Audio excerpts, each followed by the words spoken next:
आणि यानंतर आता बातम्यांचा घेऊया सविस्तर आढावा। बुलेटिनच्या सुरुवातीला या घडीची एक महत्त्वाची मोठी बातमी। मुलुंडमध्ये एलबीएस रोडवर वडाळा ते कासार वडवली मेट्रो बांधकामाचा स्लॅब कोसळला। अपघातात एकाचा मृत्यू झाला तर 2 जण जखमी झालेत। एक जण गंभीर जखमी आहे। जखमींमध्ये एका महिलेचा समावेश आहे। रिक्षासह 2 ते 3 वाहनं स्लॅबखाली दबले। जॉन्सन अँड जॉन्सन कंपनीजवळ सुरू असलेल्या मेट्रो कामावेळी हा स्लॅब कोसळला। एलबीएस रोडवरून ठाण्याकडून मुंबईकडे जाणारी वाहतूक या अपघातानंतर बंद झाली। एमएमआरडीए या संपूर्ण मेट्रो मार्गाचं बांधकाम करते। वेगवेगळ्या 4 टप्प्यांचे 4 वेगवेगळे कंत्राटदार आहेत। ज्या टप्प्यात हा अपघात झाला तिथलं बांधकाम टाटा प्रोजेक्ट्स लिमिटेड आणि चायना हार्बर्स इंजिनिअरिंग कंपनीकडे।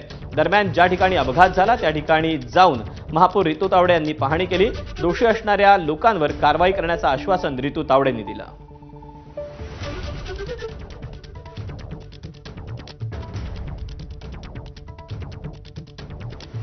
खूप मोठा निष्काळजीपणा आहे। मला आता कळालं मॅडमकडनं की कालच हा पॅराफिट वॉल बसवलेला होता आणि काल बसवल्यानंतर आज हा पडला, तर त्याच्यामध्ये भरपूर मोठा निष्काळजीपणा असणारच ना। क्युरिंग झालं नसेल किंवा काही बॅरिकेड्स वगैरे सगळ्याच गोष्टीचा निष्काळजीपणा दिसतोय।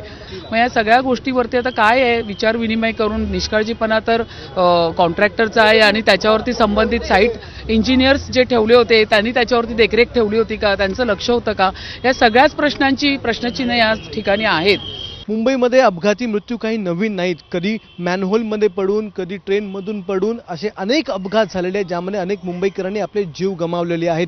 त्यातच आज आणखीन एका मुंबईकराची भर पडलेली आहे, कारण आज मुलुंडमध्ये अशाच प्रकारे एका मेट्रोच्या गर्डरचा थोडासा एक भाग जो आहे, जो अत्यंत जास्त वजनाचा असतो, तो स्लॅबचा एक भाग खाली पडला आणि त्या भागाच्या खाली एक 4 चाकी गाडी आणि एक रिक्षा आल्यामुळे त्या अपघातामध्ये एकाचा मृत्यू झालेला आहे। आता हा जो भाग पडला, ज्या गाड्यांवर पडला त्या गाड्या माझ्यासमोर आहेत। ही 4 चाकी गाडी आहे।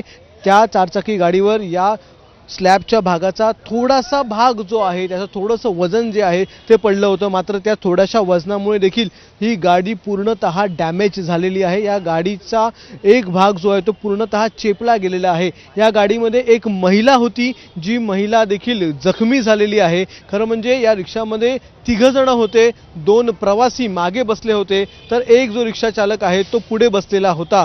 यापैकी तो पुढचा रिक्षा चालक आहे तो यामध्ये जखमी झालेला आहे, पण मागे जे 2 प्रवासी होते ते प्रवासी गंभीर जखमी झालेले होते। त्यापैकी एक प्रवासी जो आहे त्या प्रवाशाचा मृत्यू देखील झालेला आहे आणि एका प्रवाशावर आता उपचार सुरू आहे। त्याची प्रकृती देखील अत्यंत चिंताजनक आहे असं या उपासनी हॉस्पिटलमधून सांगण्यात आलेलं आहे। महापौरांनी, उपमहापौरांनी